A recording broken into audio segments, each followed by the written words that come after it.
phones blaring our podcast. Nothing is sweeter than Swiftcast.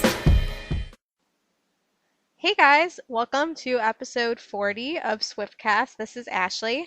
Jill. And Steph. And sorry that this episode is a few days late, but we're really excited about it. We are super excited. Yeah, episode 40. That's crazy. 40, yeah. I'm glad to be back for this I was week. about to say we're 4 decades old, but that's not right. Don't say that. I don't know what the episode equivalent of that would be. I guess we're just 40 episodes old and there's nothing cool to say about it.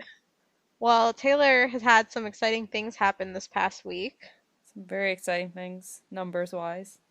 So we're just going to jump right into Keeping Up with Swift. So the ACM Award nominations were just announced, and Taylor has 5, which is awesome. She is nominated for Single Record of the Year for Highway Don't Care, Video of the Year for Highway Don't Care, Vocal Event of the Year for Highway Don't Care, and then also Female Vocalist and Entertainer of the Year.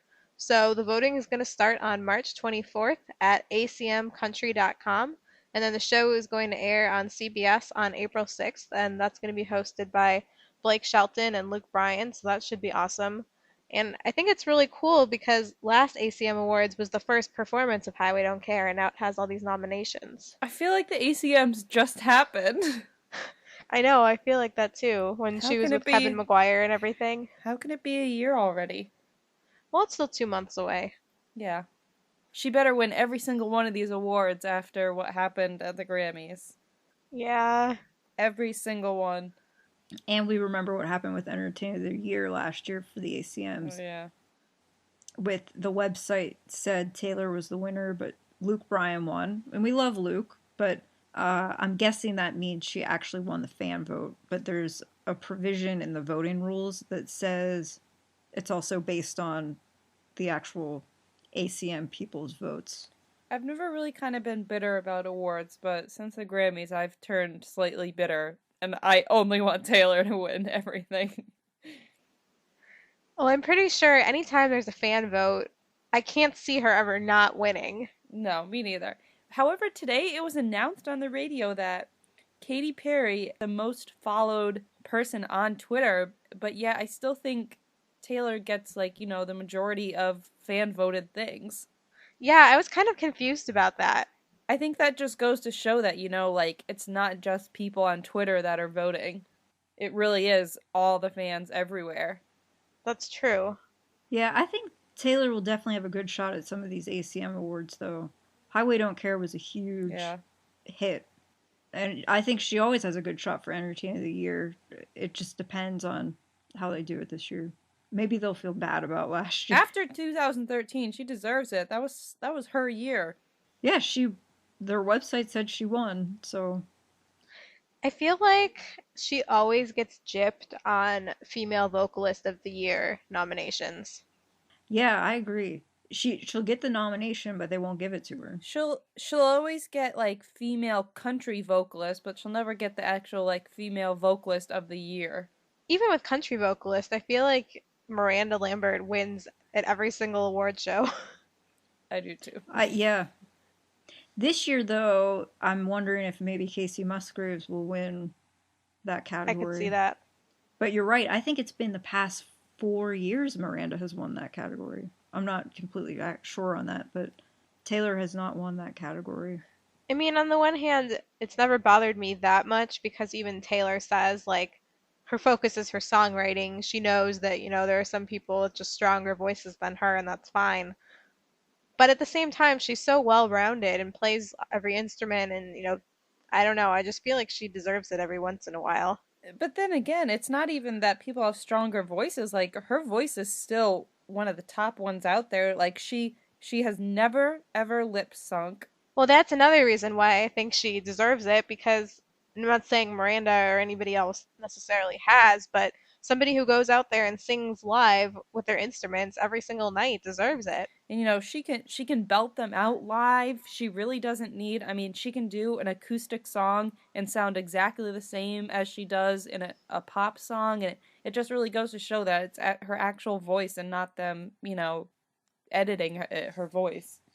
Yeah, and you know, some of this episode we have today is focused on the haters, and I feel like the haters always say, "Well, Taylor isn't a female vocalist." So I think a lot of people say Taylor shouldn't even be in this category, but she's out there, she's singing, and like Jill said, when she's singing acoustically, she sounds better than she does on the record. Mm-hmm. I actually think Taylor is one of the very few artists that can get away with sounding better live than they do on the record. And that goes to, like, you know, that speaks 1,000 words. Yeah, most people can't. Most people just sound awful.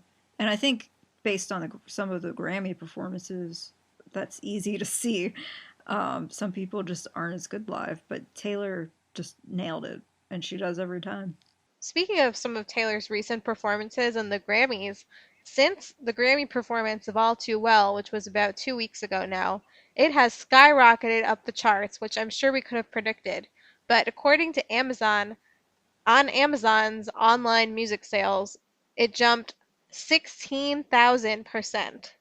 It was, prior to the performance, number 10,668 on the chart, which I feel is very ridiculous. It should have been higher. But after the performance, it went up to number 66. So that just shows you like what a huge impact that performance had, especially since usually, you know, almost 2 years after an album has come out, a Right. random song that's not even on the radio is not going to get the sales like that. If it had been a single, I really would have loved to see how far it jumped up iTunes. It would have been number one for ages. I think the really cool thing about this climb is that we know that all the Swifties out there already had All Too Well. So this is people who probably never heard the song before. They watched it then and they thought, wow, that was amazing. And they went and bought it. And that just shows why the fans really wanted All Too Well. And I was really glad. I know, like, kind of the fandom was kind of split up and, like, you know, they were like, you know, I love All Too Well. I don't want her to sing it publicly because people are just going to hate it. And I kind of like it as our, like, secret little fandom song. But at the same time, I feel that way a little bit, but I'm more glad that she did sing it publicly because now it gave everyone who tries to hate on her, it gave them absolutely no reason. Like, the vocals of that song, the lyrics, everything in that song is amazing. And I think a lot of people realized that after she performed it. Yeah, I definitely was one of the people who was a little bit skeptical about her singing it, but I totally agree. And I think we said this last week, like, you know, it was a good performance when the only thing people could find to criticize was her hair flipping. Exactly. Honestly, I would rather them criticize her hair flips than the lyrics of that song. Go ahead, like, I would rather have them criticize that than ever, like, try to trash, like, those lyrics. There was a very stupid viral video going around last week. I don't know if either of you saw it, but I did. and I did. I like how you already know what I'm about to say. I don't know who made this, but it just shows how much time people have on their hands. Somebody made a video where during the Grammy performance when Taylor's playing the piano, a cartoon, robot? He's a video game character that does, like, karate kicks. So this character basically just comes up and starts punching her in the face during her performance. I'm not gonna lie, I did laugh when I watched it. And when I showed it to our other host, Nate, he thought it was a little funny too. I just don't, I mean, I guess it was just whoever made that video, the performance was just too intense for them. They couldn't handle it. Conan O'Brien did a video where it shows her hands on the piano going over the keys, and there's a glass of wine, and it falls off the piano and hits some wires, and then she's essentially getting electrocuted as she's flipping her head back. I didn't know Conan was making a joke about it. Yeah, I was kind of disappointed. Oh, Conan, I love you. Why are you doing that, man? Video-wise, I thought the fighter one was better than the one with the glass of wine. You'll have to YouTube it. It's on there somewhere. But honestly, like, her hair flips, like, went viral. Like, within seconds, people were tweeting about her hair flips. And can you just imagine if she hadn't done the hair flips? Like, there would have been absolutely nothing for them to criticize. Right, like, what would they have said? Nothing. And it's frustrating to us because we understand the hair flips. Exactly. Last week we were explaining, or we were saying, everybody in the fandom knows hair flips. Since the Fearless tour, You're Right. Not Sorry. That's what she does. And it honestly wasn't even that big of a deal. I've seen other artists throw their heads around. I've seen other artists do much stranger things on live TV. Anyway, so I'm really happy about All Too Well, and I hope that it stays on the charts for a while. Also, in upcoming news, Taylor is on the March issue of Glamour magazine here in the US, and it looks like it's just starting to hit.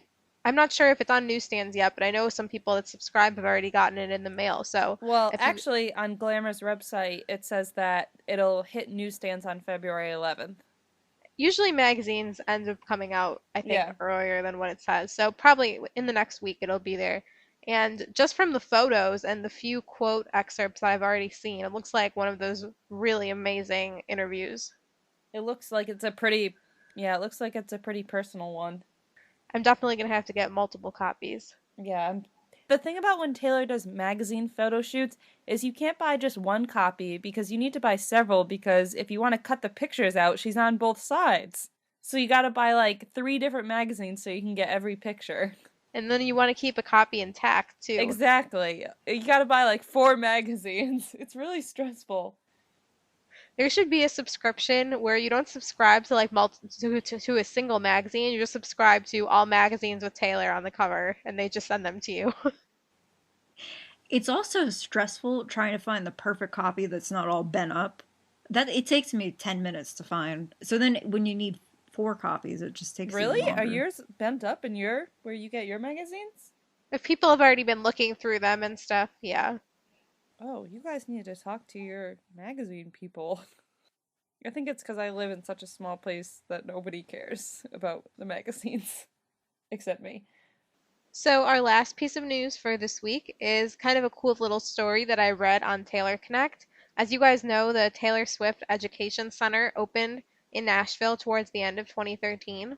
And one of the users on Taylor Connect, her username is The Cruelest Way, went to the Education Center last weekend, and she said that they have a scavenger hunt that you can do. And after she did it, they offered her a prize, and her prize was the choice of either a Speak Now or a Fearless tour book. That's so cool. They didn't have the red ones? I guess not. That's still cool though, because, those kinds of things, like we said a while ago, those kind of things are, you want to keep the old stuff because soon it's going to be so old that people just aren't going to be selling it anymore. She said that she had on a Taylor shirt, so she thinks that's why they offered her those Taylor prizes. Well, I think if any of us Swifties went to the education center, we'd have our Taylor shirt on. Yeah, I'm pretty sure 99% of the people that come in there But do. that's really, really cool. I think that's awesome that they did that, and I think because Taylor's given them so much, I think it's really cool that they're trying to give back to the fans, even though they don't have to at all. Well, I have a feeling we're going to be visiting there in a few months when we're back in Nashville. Oh, we will absolutely be visiting. Finally, before we get done with our news for the week, as you all probably know and are refreshing Twitter constantly, Taylor Nation has been teasing us for the past several days with some news that's going to be coming out. So make sure that you're subscribed to Taylor's email lists. I don't know why you wouldn't be. I'm sure if you're dedicated enough to listen to our podcast that you get Taylor's emails. But go to taylorswift.com and sign up and make sure you're following at TaylorNation13 on Twitter. And I have no idea what it could be, but it should be any day now, so I'm really excited. Well, my guess, and I think it's a very legit guess because it's not something I came up with, it's something I saw. Someone on Twitter had been tweeting that they were looking at this, it was a Dutch arena in Amsterdam, so I don't know the name, but they were looking at their Twitter page, and their tweets translated to something like, stay tuned, we have big news about a big artist coming to this arena, and then they had followed Taylor Nation, but then they had unfollowed them, so a lot of people were speculating that it might be not only some more international tour dates, but that it might be a tour date in Amsterdam, because that seemed a little suspicious. That they'd follow them and unfollow them. And they were tweeting about that, and it seemed Yeah. as they followed Taylor Nation, and then when people started tweeting them about it, they went and unfollowed them. Swifties are very clever like that. We don't Yeah. miss anything. I thought it was very strange that whoever found this was able to go to this Dutch Twitter page and find this. I don't know, but it seemed like it was a good chance. So that's my guess. Well, a couple of things that come to mind with that. One, last week, everybody was saying, or a lot of people were saying, that Taylor was going to be performing in the Philippines this summer. And I saw a screenshot of what looked like a real post from a radio station in the Philippines announcing it. But then when I went to that actual page, the post was nowhere to be found. So either it was deleted or somebody just photoshopped it, which probably wouldn't be that hard. The same thing happened on Wikipedia. Really? Yeah, on Wikipedia, the wiki page for like the Red Tour, Taylor Swift or something had posted a bunch more dates, with the last one ending in like March 13th or something, and it was up for a while and then it got taken down. Well, anyone can add anything on there, so. Well, I'm assuming it was, everyone pretty much believes it was fake, but there's been a lot of like speculations and rumors and. Well, I also just read a Club Red story from London from last weekend where somebody asked Taylor if she was coming to Ireland, and Taylor said, "No, this tour isn't going to be as worldwide as some of my other tours." And I think she said that the tour for album 5 is going to be very, very worldwide, which makes me a little nervous. I'm sure she'll be playing shows in America. No. It makes me nervous because if she's trying to go super big worldwide, I hope it means that she's not planning on taking a long break after that. Oh, I see what you mean. Sorry, I didn't mean to put that thought in your guys' head. That's always in the back of my mind. It is. It's gonna happen eventually. She's gonna need a break eventually, and my mindset is just to enjoy everything she does while she's active. Oh, I really thought she was going to take a break after Red. Yeah. And I was really worried about it. I get she'll need one, but still, it's me being selfish. I don't want to not be able to see her and hear new music. Right. I read another story on Twitter today that was I forget the other girl's handle, but one of them was Preach It Swifty, and she said that her and her friend got Club Red last night, and that Taylor told them a pretty juicy secret, and that they couldn't reveal it yet, but it was coming soon, and that we should be very excited. Now, I don't know if this was just them saying it. They seemed like, they're decent, reliable Swifties, so I mean, as much as Taylor loves and trusts her fans, I can't imagine her telling somebody something that was absolutely classified information. Honestly, I just want Red Tour DVD. I'm sick of waiting. Yeah, just announce it. When I saw the worldwide quote from Taylor, I was thinking, well, if Taylor did say that, maybe she's just trying to throw people off. Because I really think she's going to add some more tour dates. I have a feeling, based on her recent video, she told her fans in China that she'll see them soon. So maybe she said it just to throw people off. It's possible that she originally wasn't sure if she was going to do these extra dates because she needed to see how much time she would need and where she would need to be to work on the album. But if the album is coming along way ahead of schedule, which it sounds like it is, then maybe that frees up a little more of her time. Speaking of that, there was another story in Club Red where Taylor said she already had 11 songs completed for album number 5. And I don't know whether that means they're cut and already set to go, or whether that means she has 11 songs written. I think it's probably the former, because we all know that Taylor usually writes 30 songs and then cuts it down. And I think they also said that she also knows what the cover will be. Right. I heard that it was already the cover art was already shot. I don't believe that. I don't think they would do it so early. Yeah, I don't believe that at all. She must do it in like the most secret location ever, like super secret warehouse. And plus, I think album 5, the cover will have her current hairstyle without the bangs. Yeah, definitely. And she hasn't had that for very long. so I don't know when she would have shot it. I really think it probably isn't shot yet. Isn't it so crazy to think that those songs exist and are just hidden away in some I know. computer somewhere? They're probably just sitting in her journal, under her pillow. How much I don't know. money do you think Taylor Swift's journal would go for? Millions. Millions, definitely, yeah. You could go to every Taylor Swift show for the rest of your life with that. So now let's move on to our mini segments. We have a ton of awesome ones this week.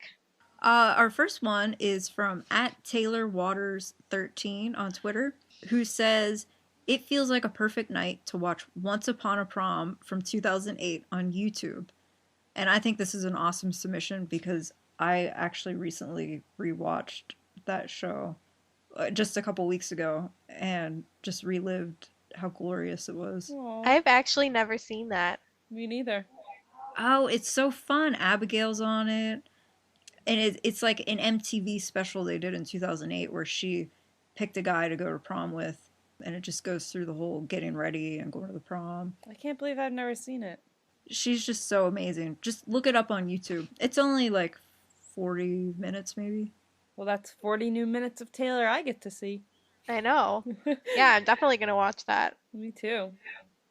Our next one is from @SwiftyFan6. And her Swiftie problem is not being able to stop thinking about the fifth album. Yeah, I think we can relate. We were just talking about that. Our next one is @BethanySquad. Struggling to decide which lyric to write on your arm for tour. Swiftie problems. And she also hashtagged it as Red Tour London. I feel you. That's been a debate for me many times. It's not only that you have to have it, what lyrics should you put on your arm for the concert? That's the lyric you're going to be walking around with on your arm for a few days afterwards. And not to mention, if you do meet Taylor, those are the lyrics she's going to see. Oh my God, so much pressure. They gotta be good ones. And I have spent many a showers standing in the shower thinking exactly the perfect ones to combine to write on my arm. I thought you were going to say many showers trying to scrub lyrics off of my arm. Well, that too. I remember in Nashville, I had to, I think we all had to use, wipies to viciously scrub it off our arms. To take it off one night to put on new lyrics for the next night. For the next night. And our arms would be, red, so red from just, scrubbing. Our next submission is from @2AM_Swifty. Just finished my notebook cover. Wanted to put Taylor with all of her awards, but I would need about 10 papers for that. Swiftie problems. I think that's a good problem. Taylor has so many awards, there just aren't enough pages to put them all on. I think it's really cute you're making a notebook cover. That reminds me of a Club Red story I read from a long time ago where somebody had made a shirt that had all of Taylor's awards listed on it, and Taylor was like, "Where did you get that?" Or, "How did you know all my awards?" And she was like, "Oh, I got it off the internet." And she was like, "There's a list somewhere with all my awards?" Oh, she doesn't know it. She doesn't know it. She probably goes and double checks to make sure they're all right. Our next one is from @ThatSwiftyGal, and they said, "Taylor is prettier than me, Swiftie problems." I think we all have that problem. Our next one comes from Plaid Shirt Taze. I really like your handle. And her Swiftie problem, or your Swiftie problem, is tweeting things you know Taylor will find funny, but she doesn't retweet or follow fans, so she'll never see them. Yeah. Aw. She might somehow, though. She definitely stalks people. I think it's possible. I feel like most of the things I say would make Taylor laugh, but she'll just never hear them. And then when I do get the chance to talk to her, I won't remember any of them. Our next one is from @SparklyHaunted. Not wanting to mess up the calendar so you don't write on it. Swiftie problem. That I have the 2014 calendar and I actually haven't opened it because I don't want to bend it. Steph, you missed I don't want to bend it up. I know. I don't want to bend it up though or write on it. I like to keep everything in perfect condition. I have mine hanging in my room, but I don't write on it. Actually, our host Nate actually retweeted that Swiftie problem because he thought it was so true. Yeah, it's completely true. Mine's still wrapped up. I don't know why, but I don't think I've ever owned a Taylor calendar. I think I like them just as a little collectible. I never actually look at them and need the days. I just like I the know, pictures. same. I would like them, but I feel like, yeah, I've never gotten one. I have pretty much every other Taylor thing besides that. And I Oh well. didn't even get it from someplace special. I just get it at like the calendar kiosk in the mall. Yeah, I don't think I have all of them. I only have maybe 2 or 3. But did you know for 2014 they made like a wall calendar and then they made a mini desk calendar and I thought I got them both thinking that they had the same pictures, but they actually have different pictures on each of them, so that's pretty cool. Oh, no, I didn't know that. Yep. I actually have the mini one that's still wrapped the up. desk one? Yeah, that one has different pictures than the actual big wall one. Oh, I'll have to get the big wall one too then. Our next one is from @MabFX3. I wonder when it's going to be safe to go back on social media without seeing Taylor hate. Swiftie problems. Never. Aw, I wonder if he's talking about the hair flipping. The thing is, as long as Taylor has success, there's always going to be hate, and she's going to have success for a very long time. So, People do not like successful people for some reason. You just gotta go with the people throw rocks at things that shine and just try to ignore it. I think it's mostly people hate on her because she's better than their artist or idol. Exactly. And they secretly know it. Our next one comes from @AlexSwifter13. I still want Taylor to be the face of CoverGirl. Swiftie problems. Aw, I did love the photos of her that she did when she was a cover girl. I think that And the commercials. I think that ship sailed though. Yeah. She just looked really good in all the photos. And I bought the makeup. Bought the makeup and got me. I only bought it because of Taylor. I'd never used CoverGirl before. Our last submission is from @BigSwiftyFan, trying to not fangirl about Taylor's legs. Swiftie problems. That's a really good one. It's funny how much people love her legs. Yeah, I think everybody wants them. So thank you to everyone who submitted this week. And now it's time for our weekly Taylor fashion update with our brand new contributor, Sarah from TaylorSwiftStyle.net. Hey there, my name is Sarah, and I'm the owner of TaylorSwiftStyle.net. Happy to be back here at Swiftcast to bring all the latest in Taylor's fashion to you guys. So this week, Taylor kicked off her residency at the O2 Arena in London, and amidst all her usual costume changes, Taylor has a habit of changing her B-stage outfit for shows with a special guest. In this case, it was her old friend Ed Sheeran, which was so exciting to see the two of them back together. To celebrate being in London, Taylor wore an embellished Union Jack custom tee designed by her stylist and my good friend Joseph Castle. For even more sparkle, she also wore one of her favorite pairs of glitter brogues by Miu Miu. She's worn these shoes quite a few times on the tour and in other performances. This week, Taylor also had 2 promotional releases. First, the adverts for her spring campaign with Keds was released, featuring Taylor wearing a variety of pretty pastels and bright colors from brands like Michael Kors, ModCloth, and of course Keds. I love seeing Taylor look a bit more stripped back beauty-wise and just having fun, being natural, and letting her real beauty shine through in these casual Keds ads. She just looks like your girl next door wearing shorts and sneakers and button-up sweaters. You can mimic Taylor's looks yourself by grabbing your favorite pair of Keds sneakers, adding a simple base like black shorts, and then adding in a bunch of color with a bright sweater or a cardigan. As well, pictures from Taylor's magazine shoot with Glamour also got released. I loved the casual laid-back styling here as well. Taylor played around with Polaroids, strummed her guitar, and looked naturally beautiful with a muted smoky eye and a barely there pink lip gloss. She wore some gorgeous lace dresses as well as an all-blue outfit with floral appliques on the skirt. Designers for the shoot included Charlotte Olympia, who provided a super cute pair of seashell-printed peep-toe heels. These are coming from her latest Spring 2014 collection, which has a lot of nautical-inspired shoes in it. Her other dresses were also provided by Michael Kors and Stella McCartney. I can't wait for the high-quality photos from this shoot to come out. That's all from me for now. I'm Sarah from TaylorSwiftStyle.net, and this is Swiftcast. Thoughts and threads, casters. Thanks, Sarah, for the awesome fashion updates, and we can't wait to see what Taylor is going to wear on the B stage and in Club Red, etc. for the Berlin show and the London shows. So I'm sure we'll have some cute outfits from those. So for our main discussion, we wanted to talk about some articles about Taylor that have come out lately that we've really liked. The first one that came out was from the website mamamia.com. Yeah, this article was really good. If you haven't already seen it, check it out.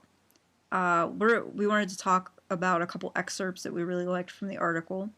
So, one portion of it says, hatred for Taylor Swift seems entirely arbitrary. Nobody appears able to properly justify trolling her or disliking her. Substitute any other young pop star into any of the above described scenarios, and the public reaction would be completely different. And the above described scenarios were, for example, when people made fun of Taylor dancing at the Grammys or the hair flipping.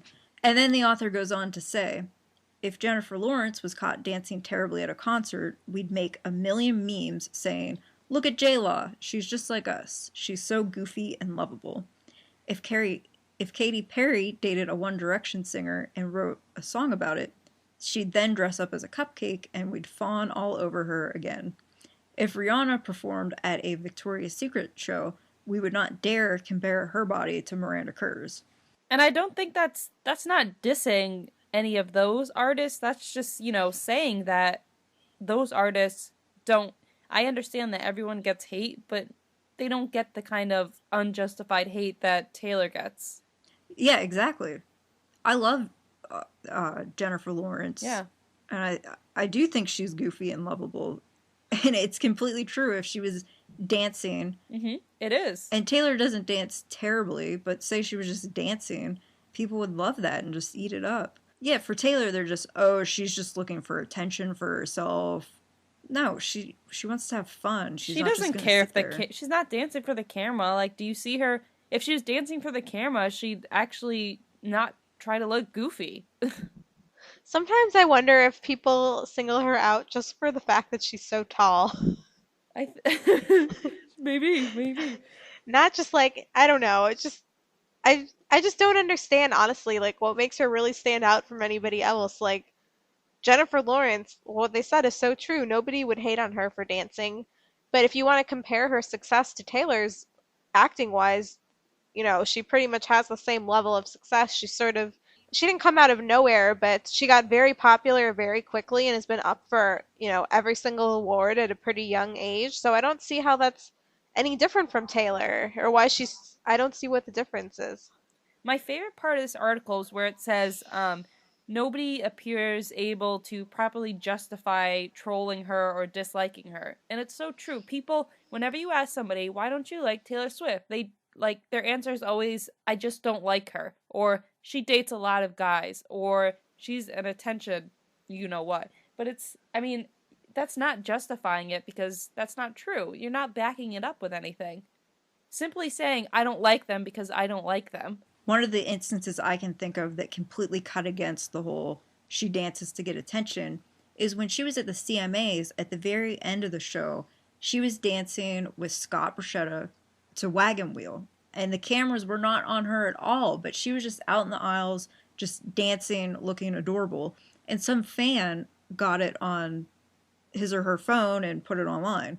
If she was only doing it for the attention when the camera was on her, she never would have been dancing to that song. No. And you can tell just in her face that she's dancing to have fun and nothing else. Yeah, you don't go to a show with these amazing acts performing and just sit there and be like, oh, wow. Are they also going to say that? Are they also going to hate on her for being the only person in the audience that stands up when her friend wins and gives them a standing ovation? I mean, I'd like to see what those people would say if their favorite artist or idol won and Taylor was the only one that stood up and clapped for them, because that happened again at the Grammys with Lorde. I believe there was a picture when Lorde won and Taylor was the only one that stood up out of her seat and clapped. Yeah, that's right. And she's just doing that to support her friends. And as far as her dancing when other people are performing, I kind of feel like, honestly, she's just as enjoying herself like if she were just at a regular concert. Like, she doesn't get to go out and see bands and artists perform all that much. She's really busy, so she's just enjoying herself. She genuinely gets excited when artists perform and she gets to see. I mean, she really does get excited about it. Think about how excited she was when NSYNC was performing, and Ashley, you're right about that. Yeah. So the author in this article also says, so why do we hate on Taylor Swift more than anyone else? Why do we fawn over some celebrities unconditionally, but we talk about everything Taylor does? What has she done to deserve such ferocious treatment online? Is it her squeaky clean country music image, her feline good looks, the string of famous ex-boyfriends she's left in the wake? Is it tall poppy syndrome? Because actually, Taylor Swift has more going for her in the likable department than most famous 21-year-olds. And I think this goes with what Jill said earlier. People just say, they have no reason or justification for backing it up. They just say, I don't like her, and then continue to bash her. There are certain artists or actors who I don't really like, but I don't make my opinion public about it. I don't. And you genuinely have you have a reason for it, a genuine reason. Right. But I would never bash people publicly like there's that. There's a huge difference from disliking an artist and hating on an artist. There are several artists, I'm not going to say, I'm not completely innocent of never doing that, but there are artists that I dislike, but I don't just sit there and hate on them. And it just amazes me that people can just sit there and hate on somebody like that. And I really think it's almost about jealousy. Well, I was curious what the term tall poppy syndrome meant because I've never heard of that in my life. So I looked it up and it says it's a term primarily used in the UK, Canada, Australia, and New Zealand to describe a social phenomenon where people of genuine merit are resented, attacked, cut down, or criticized because their talents or achievements elevate them above their peers. Yeah, jealousy. I'm not sure why it's called tall poppy. I was like, she's tall, but I don't think that's what that means. Yeah, I'm glad you looked that up because I took it as, oh yeah, she's tall. I knew it had to have probably some meaning. But yeah, that's so accurate. That's literally the only explanation I can come up with for why people act the way they do towards Taylor. I think it's most frustrating for Swifties because no matter how much we try to say this and describe it, people are always just going to say, oh, well, you're just saying this because you love her. And I mean, yeah, that's true, but it's also an actual statement. I think anybody can see that. Yeah, I think what bothers me the most is if you look at an award show or just any other concert from other famous people, Taylor is such a good role model for kids, young adults. She helps people so much just to get through things in life. And people don't appreciate that at all. They're just going to tear her down instead. Not to mention the fact that with all the hate she's gotten, she's made positive. She hasn't let it get to her. She hasn't stopped doing what she loves. She hasn't started acting out. I mean, that really is the cherry on top of her. Like, out of all the hate she gets, she doesn't do anything negative with it. Whereas most artists would make the biggest scene in the world. Well, on that note, there's another article that came out recently in the London Evening Standard, which was written, because she was coming to London to play all of these shows. And it's a very nice article. It's called 10 Things to Love About Taylor Swift. This is a good thing to read. So I'll read you the first few. Number 1, she can really play. Sometimes when a superstar breaks out an acoustic guitar, you wish they'd stick to the fireworks and dance routines. She's the other way around, giving the complex choreography a game go. I'm sorry, I think that's a British term. Giving the choreography a game go, but really looking at home. Oh, I see. When she's reunited with her instrument. I think that's just what we were saying before, that she can pull off acoustic. The second is she's dropped the country twang. As the world became her playground, Swift might have been expected to leave behind the town where she began her career, but she's still a Nashville stalwart. I'm sorry, I don't know a lot of these terms.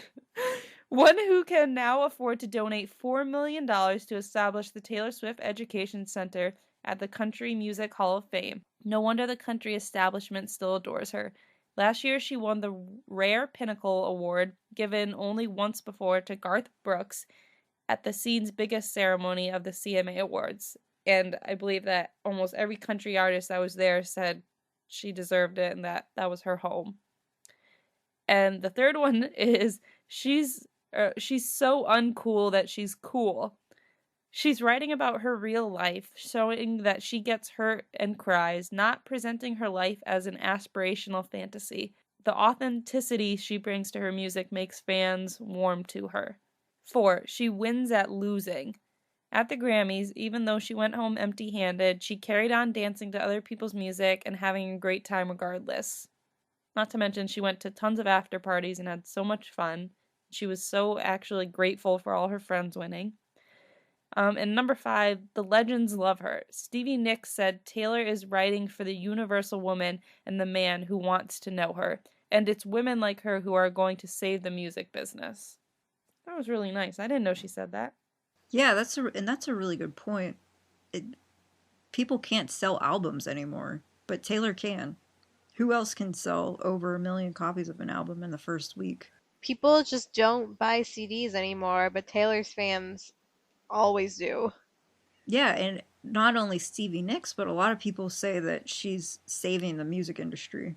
So they put a few more reasons, which I will read now. So number 6 was the clothes stay on. Looking around the current crop of barely dressed arena superstars, you'd have to pick Swift as the best role model, the talented musician who relies on her songs for attention. And actually, this reminded me of one of the quote excerpts I just read from the Glamour interview, even though I haven't read the whole thing yet, where Taylor said, I don't take off my clothes because I just really don't feel like it. Right. And she said the riskiest thing she does is write her songs and puts herself out there. I really don't think That's more risky. She's not the kind of person to, like, I don't think, like, even with all her fame and status, I still think she's the kind of person that would feel incredibly uncomfortable being that undressed on stage. Because she, like, is self-conscious. Yeah, and I love that about her because I would That's feel what the same keeps her way. real. I just can't even imagine her ever doing that. 7. She forgave Kanye. She wrote a very sweet ballad about West called Innocent, and now has a photo of the incident framed on the wall of her Nashville home. Beneath it she has written, "Life is full of little interruptions." I think that Taylor might be one of the only celebrities who's never been in like an ongoing celebrity feud. Even when like people have tried to stir up, pretending like there's something between her and somebody, she always makes it really clear that there isn't. And she never has ever tweeted any kind of indirect, like, subtle, passive-aggressive tweet about anybody. And I was rewatching the VMA interview right after the award show that year, and they were all just pounding her with questions about Kanye. And that was 5 years ago. So she was 19, I guess, 18. And she just handled all of those questions so well. She refused to say anything negative about him. And it was immediately after the incident. You look at other people, like athletes, like Richard Sherman, after he found out he was going to the Super Bowl, and he just attacked all the other players. Mm-hmm. Taylor would never do anything like that. She handled it so well for a 19-year-old. Like, think of the artists that are 19 right now. Number 8. She grew up on a Christmas tree farm. Her songs, The Best Day and Never Grow Up, would bring a tear to the eye of any parent. Definitely Aww, true. So cute. Yes. Number 9. She makes her exes pay. Although recent co-writes with Swedish hitmaker Max Martin have helped her shift towards pop, she's done the lion's share of the serious work herself. She signed her first songwriting contract in Nashville at 14, and as long as she keeps meeting dastardly, it must be another British term, men, she won't go short of inspiration. And she's the one artist who does not actually sit there and bash her ex-boyfriends. All she does is write a song about them, and it's not even, she doesn't say their name in it. She refuses to say any name. I mean, she could be doing so much more to you. Like, you're really lucky that's all you're getting off with. And the last reason was, there's more to come. We know from what's gone before that she'll continue to deal with the enduring universal themes of love and loss with a voice that is singularly hers. Unless you've been dating her, that's definitely something to look forward to. That was a nice list. I don't Yeah, that was a great I don't know how article. they reduced it to just 10. All right, so now it's time to move on to our fan project. We only have one, but it's for the London shows, so definitely pay attention for the last two shows on the 10th and 11th of February. Yeah, this project is the London O2 project, and it's being run by Swiftell, SWIFTELLE, and we will be remembered _13, and these are both usernames on Taylor Connect. And they are organizing a project for the London tour. They have 5,000 signs made that read, "Taylor Swift, you made us proud." And what they've been doing is they're handing out 1,000 at each show, and then the fans hold them up during the first acoustic song on the B stage. The project's Twitter page is at London O2 Project, and the Facebook page is called London O2 Project. And I actually found out that they've been doing this for the first 3 dates, and it's been working. Somebody who made it into Club Red had one of the signs, and Taylor said she saw them. That's amazing. I love when that happens. Yeah, so it's been working. So if you're going to the last 2 shows, definitely try to pick up a sign. That's really awesome. So if you want to check out our website at theswiftcast.com, you can see a list of the fan project that we have, and if you have any coming up, let us know. I'm definitely glad that she saw them, since you printed 5,000 pieces of paper to pass out. Yeah, that must have been expensive. Yeah. Because I think they're red and white, from what I remember. It's really exciting. Oh, it looks like it actually is the owner of the project who got Club Red. Oh, really? Oh, really? That couldn't be more awesome. That's awesome. That's great. Congratulations to you. And congratulations to everybody who got Club Red in London. There were so many Swifties on Twitter. I can't even remember all of their names, but it makes me so happy when I see people that some of them haven't even seen Taylor in concert before, and they've been waiting to see her and meet her for years and years. It's just so amazing. I mean, the costumes were phenomenal. All the costumes I saw for these London shows were so good. Probably because they had the longest time to prepare. Yeah. I'm so glad so many Swifties, real Swifties who just will love it for the rest of their life. So let's just recap the recent and upcoming Red shows. On February 1st, the first London show, Taylor performed at the O2 and was joined by our favorite friend of hers, Ed Sheeran. I definitely thought he would be a special guest in London, but it blew my mind that he was there the first night. It's you're not going to top that. I think that was every single person's reaction. I think we were kind of all, casually following the show, and then Ed comes out, and it's it blew up. Because I don't think anyone expected him the very first night.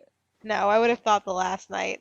And the fact that they did Lego House, I would have thought they would do Everything Has Changed. I was glad. I love Lego House. And immediately after that, I looked up it's like a 15-second video that she posted back in 2012 of them singing Lego House. Oh, sitting on the floor together? Yeah. I looked, and I was like, look at that. Now they're singing it on stage. It makes me so happy because it's so symbolic, because the very first time she heard that song and Ed's lyrics, she wrote the lyrics to Lego House on her arm that night at one of the Speak Now tours, and it was kind of like the very start of her hearing Ed and wanting to work with him, and then they ended up singing this song, and it's just I love full circles. Yeah, it was really cute too how on stage she said that when she heard the song, she was like, this guy has the voice of an angel. I have to work with him. I think that probably made Ed pretty happy. I thought it's crazy how, we've seen Ed in America at the Red shows perform that song so many times, and yet we never got to see the amazingness of him with Taylor singing it. So that was the first night, and it definitely put it off to a really, really good start. So then the second night, February 2nd, the special guest was somebody who I had never heard of, but apparently is popular in the UK. His name is Sam Smith. Had you guys heard of him? No. No. I think everybody on Twitter was very confused. But I'm really glad that she did that Yeah. instead of just taking somebody who was around. I'm glad that she picked like a really authentic British artist. Yeah, and I like the song. They sing a song called Money on My Mind. You can look it up on YouTube. And yeah, I'm sure a lot more of the British fans knew who he was.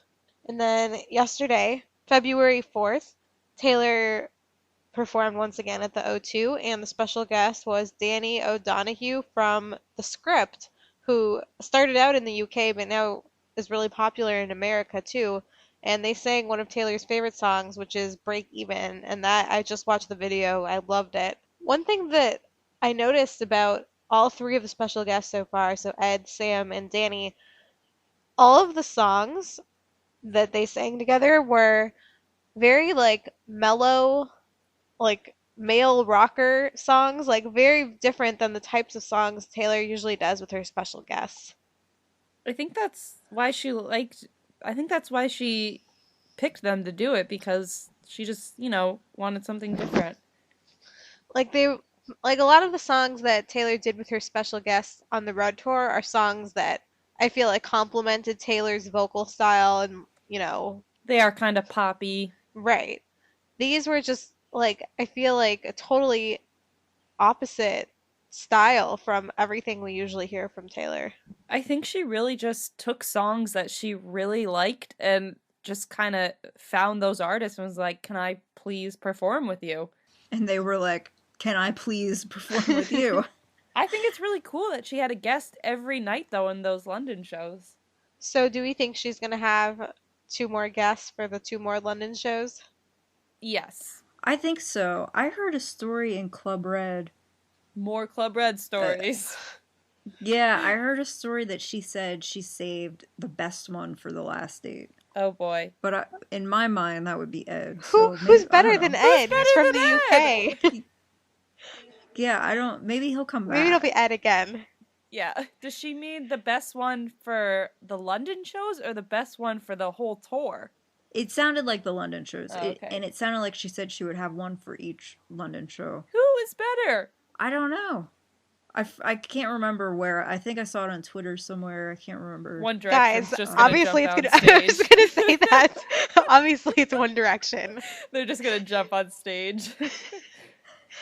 Well, I still think it would be awesome if Icona Pop showed up. Oh, so good. Every time when we're waiting for her to come on stage and their song comes on, I get so excited. Mm-hmm. They're from the UK, right? Because, yeah, they are. I almost don't want that to happen because I'd be so jealous. I would be so jealous. Yeah. And I think they're going on tour with Miley Cyrus and Katy Perry at some point, so I don't know whether the timing will work out, but that's just my pipe dream. I just can't. I think it would be awesome. I'm thinking of who else is from the UK. Is Snow Patrol from the UK? I think so. But obviously she already had Gary, so I don't know if she would do a repeat. I don't know. Yeah, I was wondering if he would maybe show up. I don't know who else. Maybe it'll be the Spice Girls. Don't even joke about that. That's not funny. I don't know if you guys know, well, obviously do. I'd like to see her sing some kind of song with Calvin Harris. Do you know who he is? Yeah. That'd be interesting. It would be interesting. Yeah, that'd be cool. Anyways, Berlin. Berlin show is coming up on the 7th, which is 2 days from now. So by the time you hear this episode, it probably will just be happening or have happened. So right now, as we speak, they're probably rushing all of the set pieces over to Germany. And then they're going to be back in the O2 on February 10th and 11th for the last 2 UK shows in London. So as of now, that's the end of the tour. But Final 3. We'll just have to see if it's really the end. I can't imagine that Taylor wouldn't say it was the last one if it was. So I feel like we'll know one way or another in a few days. So, just some reminders to wrap up with. You can press the subscribe button on iTunes and it'll download the latest episode for you automatically, so you don't have to worry about doing that every week and you can listen to us. And I think that's really it for reminders. Just to recap our contact methods, you can find us on Twitter at Swiftcast13, email us at theswiftcast13@gmail.com, or check out our website, theswiftcast.com, which has all of our contact methods and websites listed on there. And just quickly, since we've been talking so much about these Club Red stories, if you have a cool Club Red story, like, you should email it to us and tell us about it. Because I love hearing about the Club Red stories, because that's kind of like a private thing that no one ever gets to hear about unless you share it. Yeah, I would love to hear Or more. any stories from just the shows in general in London or in Germany. I always love hearing about what it's like for international fans. I'm always on Taylor Connect looking at the international stories and the Club Red stories. So if we get some emails, that would be awesome. So next week, what do you guys think Taylor's gonna do? I think she's gonna tell Taylor Nation to stop teasing us and give us the damn news already. I really hope you're right. I think she's gonna come to Madison Square Garden so that I can go see her again. Not according to Scott Borchetta. Troll Shetta. Yeah. He tweeted to somebody who asked him about that, "Don't hold your breath." Well, I am Scott Trollshetta, so you can keep on tweeting. Well, those sound great to me. I want the news. I want international dates. I'll take MSG, and I want the red DVD. I have a lot of demands, and they need to be met. You need to meet our demands, Taylor. Andrea, if you're listening, get your daughter in line. All right, so for episode 40, this has been Ashley, Jill, and Steph. And we will see you guys next week. Bye, guys. Bye. Peace out, Swift Scouts. Thank you for listening to this episode of Swiftcast. Visit us on the web at theswiftcast.com. The theme song for Swiftcast was written and performed by Sydney and Chuck. Check out our affiliate, TaylorSwiftStyle.net, your source for Taylor Swift fashion. Swiftcast is not directly affiliated with Taylor Swift, Big Machine Label Group, or 13 Management.